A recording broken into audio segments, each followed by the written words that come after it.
Dumalaw ang reyna ng Sheba kay Haring Solomon. Ikasyam na kabanata.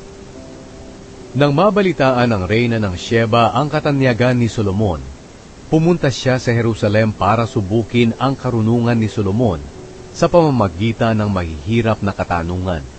Dumating siya na kasama ang marami niyang tauhan at may dala siyang mga kamelyo na kargado ng mga regalo ng mga pampalasa, napakaraming ginto at mamahaling mga bato.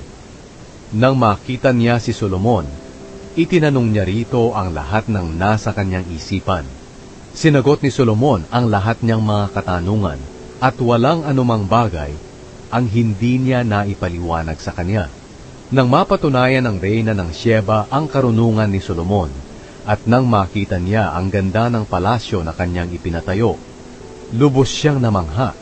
Ganoon din nang makita niya ang pagkain sa mesa ng hari, ang pamamahala ng kanyang mga opisyal, ang paglilingkod ng kanyang mga alipin at mga tagasilbi ng kanyang alak na may magagandang uniforme, at ang mga handog na sinusunog na kanyang inihandog sa templo ng Panginoon.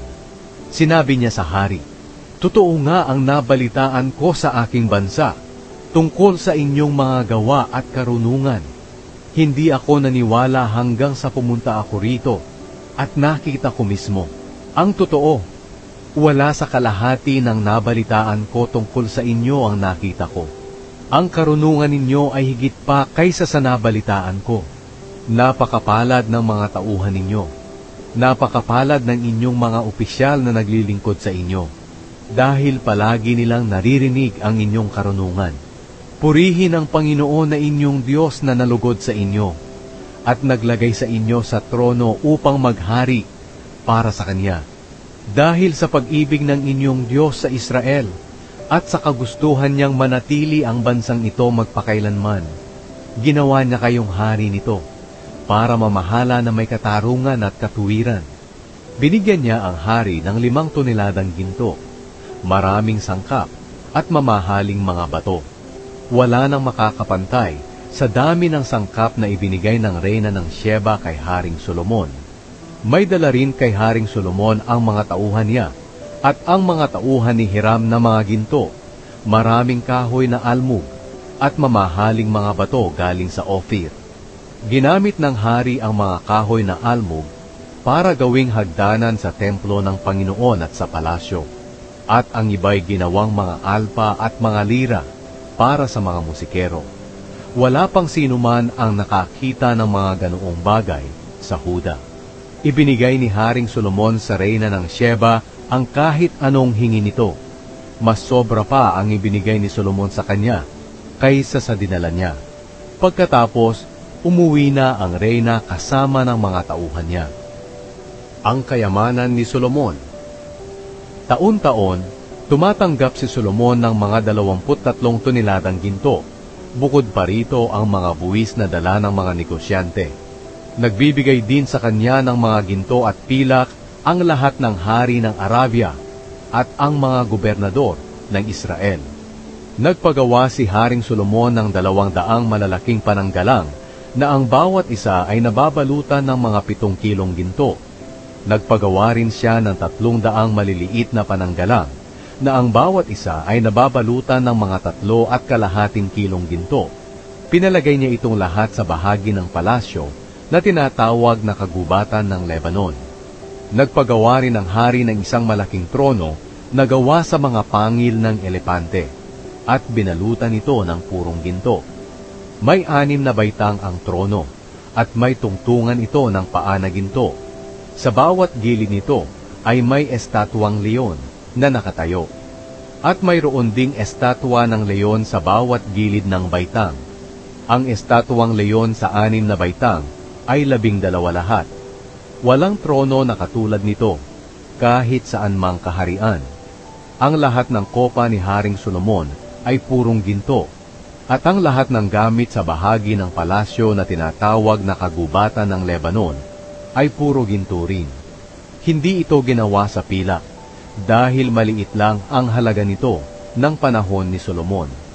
May mga barko rin si Solomon na pangnegosyo, na ang tripulante ay ang mga tauhan ni Hiram. Ang mga barkong ito'y umuuwi isang beses sa bawat 3 taon na may dalang mga ginto, tila, pangil ng elepante, at malalakit maliliit na uri ng mga unggoy at pabo real. Walang sinumang hari sa mundo na makakapantay sa karunungan at kayamanan ni Haring Solomon. Ang lahat ng hari sa mundo ay naghahangad na makita si Solomon para makapakinig ng karunungan na ibinigay ng Diyos sa kanya. Taon-taon ang bawat dumadalaw sa kanya ay may dalang mga regalo, mga bagay na gawa sa pilak at ginto, mga damit, mga sandata, mga sangkap, mga kabayo at mga mola. May 4,000 kwadra si Solomon para sa kanyang mga kabayo at mga karwahe. Siya'y may 12,000 kabayo na inilagay niya sa lungsod na lagayan ng kanyang mga karwahe at ang iba'y doon sa Jerusalem. Sinakop niya ang lahat ng hari mula sa ilog ng Euphrates hanggang sa lupain ng mga Filisteo at sa hangganan ng Ehipto. Noong panahon na siya ang hari, ang pilak sa Jerusalem ay gaya lang ng ordinaryong mga bato, at ang kahoy na sedro ay kasindami ng mga ordinaryong kahoy na sikomoro sa mga kaburulan sa kanluran. Ang mga kabayo ni Solomon ay nagmula sa Ehipto at sa iba pang mga bansa. Ang pagkamatay ni Solomon. Ang iba pang salaysay tungkol sa paghahari ni Solomon mula sa simula hanggang sa katapusan ay nakasulat sa aklat ni Propeta Nathan, sa mga mensahe ni Ahiya na taga Shilo, at sa mga pangitain ni Ido na propeta, na nagsasabi rin tungkol sa paghahari ni Jeroboam na anak ni Nebat. Sa Jerusalem nakatira si Solomon habang naghahari siya sa buong Israel sa loob ng 40 taon. Nang mamatay siya, inilibing siya sa lungsod ng ama niyang si David, at ang anak niyang si Rehoboam ang pumalit sa kanya bilang hari.